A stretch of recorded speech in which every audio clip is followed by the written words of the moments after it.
It was early. There was still no perfume in the air, only the strong smell of disinfectant and forgotten dust from the night before. The city was slowly waking up, but she was already on her knees. The uniform, previously navy blue, now carried the gray of the low-paid weeks. His calloused hands didn't ask for anything. They just held the floor cloth firmly. They passed over the cold marble with a delicacy that no one noticed, as if caressing the story of someone no one wanted to remember. She cleaned the floor where no one else wanted to tread. But there, in that repeated gesture, there was more dignity than in the expensive shoes that skirted her as if she were invisible. Those who passed by diverted their steps, as if the simple eye contact with her was contaminating, not because of dirt, but because of what scares those who think they are untouchable the most, the memory that everyone one day can fall. She didn't complain. He didn't look them in the eye. He did the work with a silent slowness that was not laziness, but care. Every clean corner was a silent prayer. Each bucket exchange was a whispered request that his grandchildren have a future away from that ground. It was for them that she accepted everything. The harsh words, the short looks, the oblivion that fell on her like dust that never really cleans itself. But there was something about that morning that felt different. Maybe it was the accumulated tiredness. Maybe it was a warm wind blowing from the east, bringing back memories of a time when she still believed that the world could be fair. His body, hunched over, hid a strength that few imagined, and his eyes, his eyes, still carried a faint light, like the ember that resists even after the fire goes out. It wasn't just the floor she cleaned. It was also the weight of years of silence, of nights crying without making noise, so as not to scare the little ones. It was the weight of having been forgotten by those who promised to take care of her, of being abandoned when she needed it most, of having become invisible, even to those who ate the food she left on the table. She was one of those women that the world pretends not to see. But without them, the world would stop. She supported the entire floor with her hands. And even then, no one knew his name. They called her the cleaning lady when they did. But she had a name. It had history. He had dreams kept silent. His every step was a ritual, every gesture a vote of faith. And on that day, just on that day, what she would do without knowing it would be greater than all the years she was forgotten, because the floor she cleaned so carefully, it was the same where others dropped their arrogance. But that morning, the ground would bear witness. Her silent pain would finally be seen, and it would all begin with a little mud. The sun was already higher when the black car stopped in front of the glass building. It was one of those days when the heat makes the city boil inside, and the rush seems to run to the streets like smoke. She was still there, bent over the floor, finishing lining up the carpets at the entrance. His knees hurt, but his hand remained firm. I didn't expect kindness, not even a good morning. I just hoped to finish before the next scolding. Then the car doors opened as if announcing someone important. And in fact, she came with the air of someone who thinks that the world should bow down. The woman came down with sharp heels, a perfume that was too strong, and a cutting laugh. He was walking in a hurry, but before entering, he saw the cleaning lady kneeling on the ground. He didn't deviate. He did not ask for permission. He just stepped into the mud puddle formed by the previous night's rain, and with a calculated gesture, threw dark splashes straight into the face of the woman he was cleaning. The mud stuck as an insult. He soiled not only his uniform, but what was still left of silence in his dignity. The rich woman continued laughing, without looking back, as if throwing away what she already considers disposable. He laughed out loud, as if the world had been made for his cruel amusement, and no one said anything. No one stopped her. The world, at that moment, seemed complicit in humiliation. She stood there, motionless. The dark water ran down her face, as if life itself was trying to wash away what the heart could not bear. There was no protest. There was no screaming. Just the heavy silence of someone who has been wounded so many times that she has learned to swallow pain like someone who swallows stone. But that day, at that very moment, something inside her cracked, because it wasn't just mud. It was contempt. It was a cold and dirty message that, for some, she would never be more than a rag, and that hurt more than any insult. It was a cruel realization that even his suffering was invisible. But the ground, the same ground that she always cared for, that knew her steps and her tears, the ground saw everything. And at that moment, he seemed to promise that it would not go unanswered. She cleaned up what others dropped. But who would clean up the mess they threw on her? Still on her knees, she didn't know, but someone had seen it. And that gesture, as small as it seemed, would change everything. Because sometimes justice begins like this, with mud on your face and eyes that don't stray, with exposed shame and a soul that refuses to die, with the sound of a cruel laugh and the sacred silence that follows, carrying the seed of something new. She remained silent, not because it didn't hurt, but because he learned from a very early age that screaming does not change the look of those who chose not to see. He wiped his own face with the sleeve of his uniform already stained, as if trying to erase not only the mud, but also the shame that burns inside. He didn't say a word. He did not seek shelter in anyone's eyes. He just lowered his head and went back to work. But his eyes trembled. Inside her, something stirred violently. It wasn't anger. It was older, deeper. It was the accumulation of the nothings he received throughout his life. No love when she was widowed. No justice when he lost his first job. There was no consolation when he saw his son unjustly imprisoned. Nothing. She has always swallowed every nothing, like someone swallowing bitter medicine, for survival. But that day was different, because the gesture was public. It was wide open. It was cruel.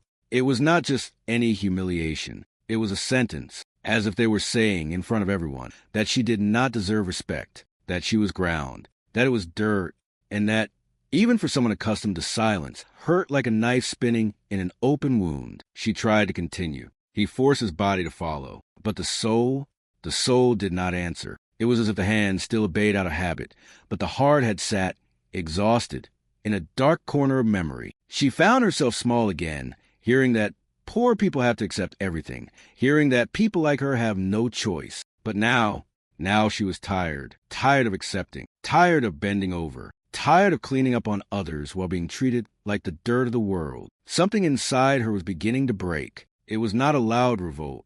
It was the beginning of awakening, the first breath of an ancestral wind that blows when injustice crosses the limit of silence. She didn't know it, but she was starting to be reborn.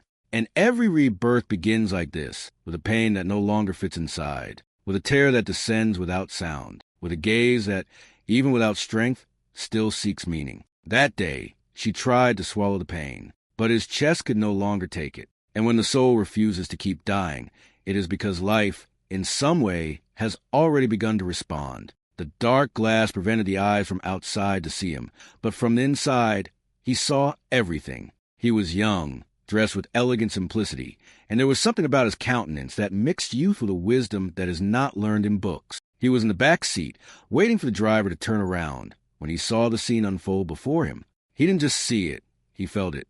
Every gesture, every splash, every second of forced silence that followed the assault. He didn't know that woman. I didn't know his name. But something in her posture, in the way she swallowed the pain without shedding her pride, tightened her chest, as if somehow she was his grandmother, his aunt, the woman who raised him, as if that silence were an ancient, known echo, an echo that came from afar, of the dusty streets where he grew up, of the hands that took care of him when there was no one else. The rich woman hurried past, ignoring the world around her. But he kept looking.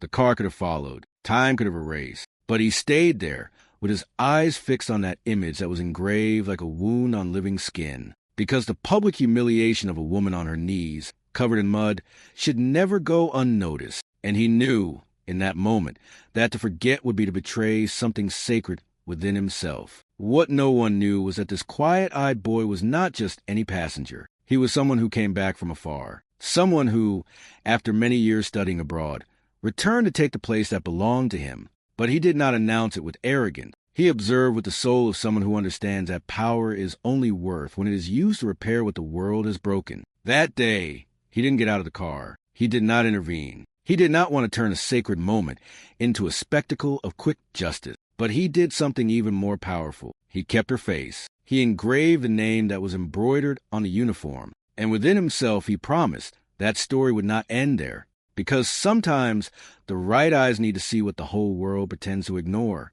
And when a righteous heart decides not to forget, fate begins to move in silence. In the days that followed, nothing looked different. The same uniform, the same cleaning product smell, the same faces that turned away. But something about her had changed, small, almost imperceptible, like a crack in an old wall through which, for the first time, light enters. She was still on her knees, yes. He kept scrubbing the floor where no one wanted to tread, but now in silence. He carried a question he never dared to ask out loud. Would anyone ever see it?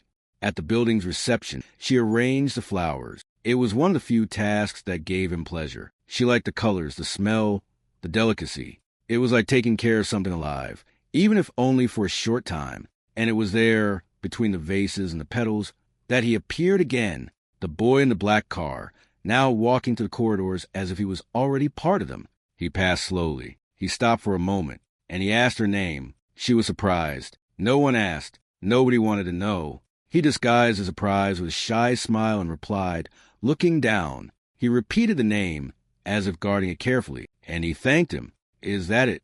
No more words. But in that brief encounter, there was something she couldn't explain, something that warmed up the place where the pain used to live.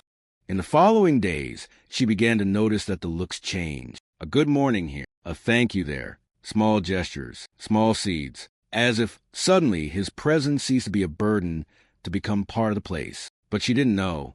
I didn't imagine it, that in some office, someone scribbled ideas with their name at the top of the list, that someone had decided that this story deserved a new chapter. Meanwhile, she continued with her routine. Buckets, cloths, ladders. But what was once just resistance now began to turn into hope. Silent hope, like the breeze that enters through the high windows of a building where almost no one looks down. She didn't know she had been seen, that she had been remembered. But when dignity begins to be recognized, even in secret, the soul feels it, and he prepares. Because all true justice begins like this, with someone who does not forget, and with another who, without realizing it, begins to flourish. The morning her name appeared on the access list, she thought it was a mistake.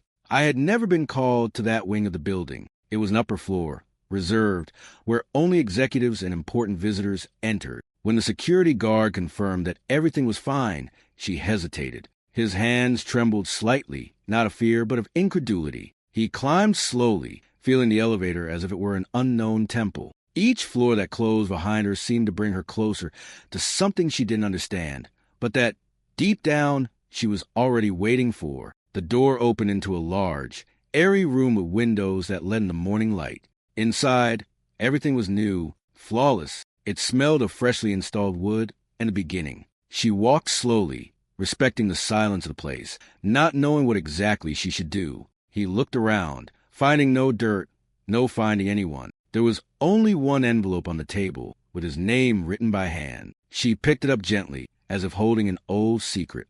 Inside there was an invitation, not to clean, but to talk. The text was simple, but each word weighed like a stone on the certainty she had built to protect herself from the world. He said that his presence was valuable, that someone wanted to get to know her better, that his story, until then invisible, now mattered. He sat down slowly, as if he didn't believe that chair could support his story. It was the first time he had entered an office without bringing with him the smell of bleach or the noises of squeegee. There was silence, but it wasn't the silence of solitude. It was a silence of listening, a silence that welcomes, that prepares, that announces that something is about to change. She still didn't know what would come, but for the first time, she didn't feel afraid to find out. Because when life decides to turn the page, it starts with small signs, with a door that opens effortlessly, with a name called with respect, with a place that suddenly seems made for her too. And at that moment, without anyone seeing, she smiled. A discreet smile, but whole, because there, on that floor where he had never been, the world began to say, now it's your turn. The room was empty when she arrived for the second time. But soon, firm footsteps approached, and the young man in the black car got in. Now, without the dark glass, without the distance, he came with the same calm look, but there was in his gestures the security of someone who carries a mission. He sat down in front of her, as equals, and began to speak, not in a hurry, not with superiority, but with the simple truth that crosses time. He said he saw her that day. He said he was silent, but not out of indifference, out of respect. He said that her gesture of swallowing the pain without losing her composure was what decided everything. He told who he was, the new owner of the company. She said that she had inherited the building and the business, but that she carried another type of inheritance as well, that of the values she learned from her grandmother, a simple woman who also cleaned floors. And he said, in a firm voice, that he would never let it go unnoticed. So he extended a contract on the table. Not a cloth, not a mop, a role with dignity. A new position, team coordinator, responsible for training and protecting other women like her, so that no one else was invisible. Living wage, benefits that she never had, a simple room but yours, a badge with full name, not a nickname. She listened without being able to breathe properly. I didn't know if I was crying, if I was grateful, if I believed. The hands, which for so many years have been instruments of silence, now trembled at a chance, a real one, not given out of pity, but for justice, because someone had seen beyond the dirt on the uniform. He had seen the gold hidden in the clay. She accepted, still not understanding everything, but with his heart beating in a way that hadn't beaten in a long time. And when she shook his hand, it was more than a professional gesture. It was the beginning of a new story. Because some lives change like this, not with fireworks or exaggerated promises, but with a calm, respectful invitation made at the right time. An invitation to stop just surviving, and finally, to live with honor. Time had passed, but the building remained the same. The reception, the elevators, the flowers, everything went on as usual, except for one detail. Now, there was respect in the air.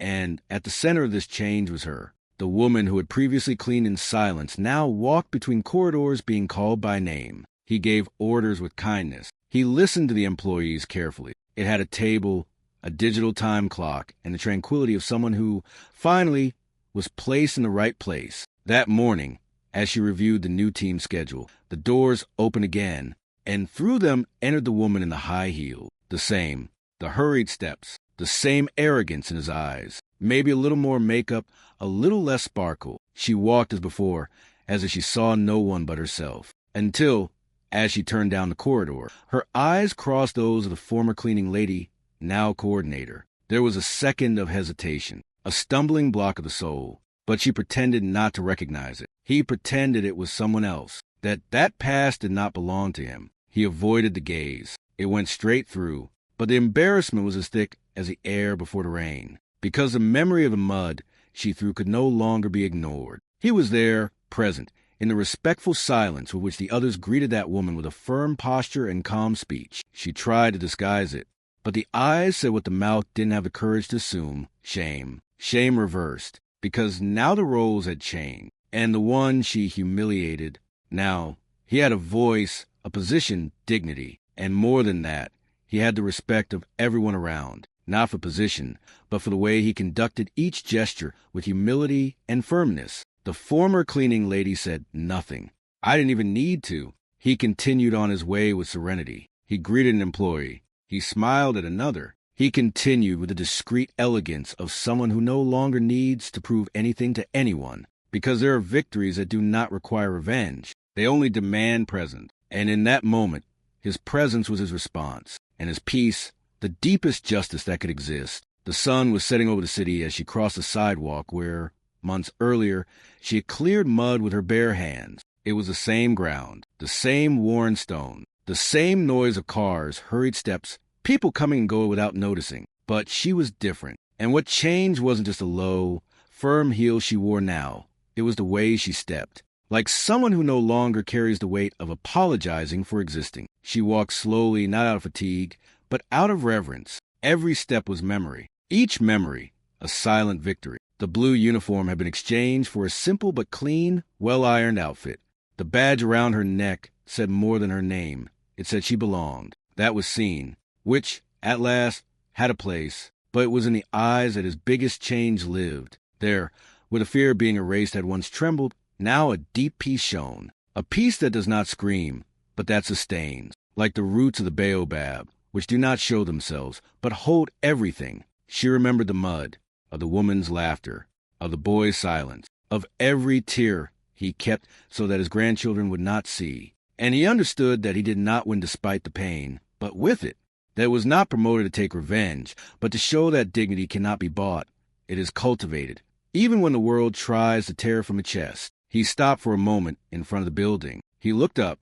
The sky had the color of the sunset, that only those who have lost a lot can admire in silence. He took a deep breath, and then he did something simple. He touched the ground with his fingertips, a small but sacred gesture, as someone who thanks the earth for having sustained his most difficult days, as someone who gives back to life the respect that it once denied him. Then he stood up calmly, and he kept walking. He didn't need to prove anything, nor explain what he experienced. His walk said it all, because now his feet were clean, not of dirt, but of guilt, of fear, of invisibility. She was present. It was memory. It was a living answer to all who doubted the value of a humble heart. And if someone asked where everything changed, she might just say it was the day they threw mud, because sometimes it is from the dirty earth that the strongest flower sprouts. And on that ground where she was once forgotten, she became unforgettable, because some people only learn to look down when they see who has stood up.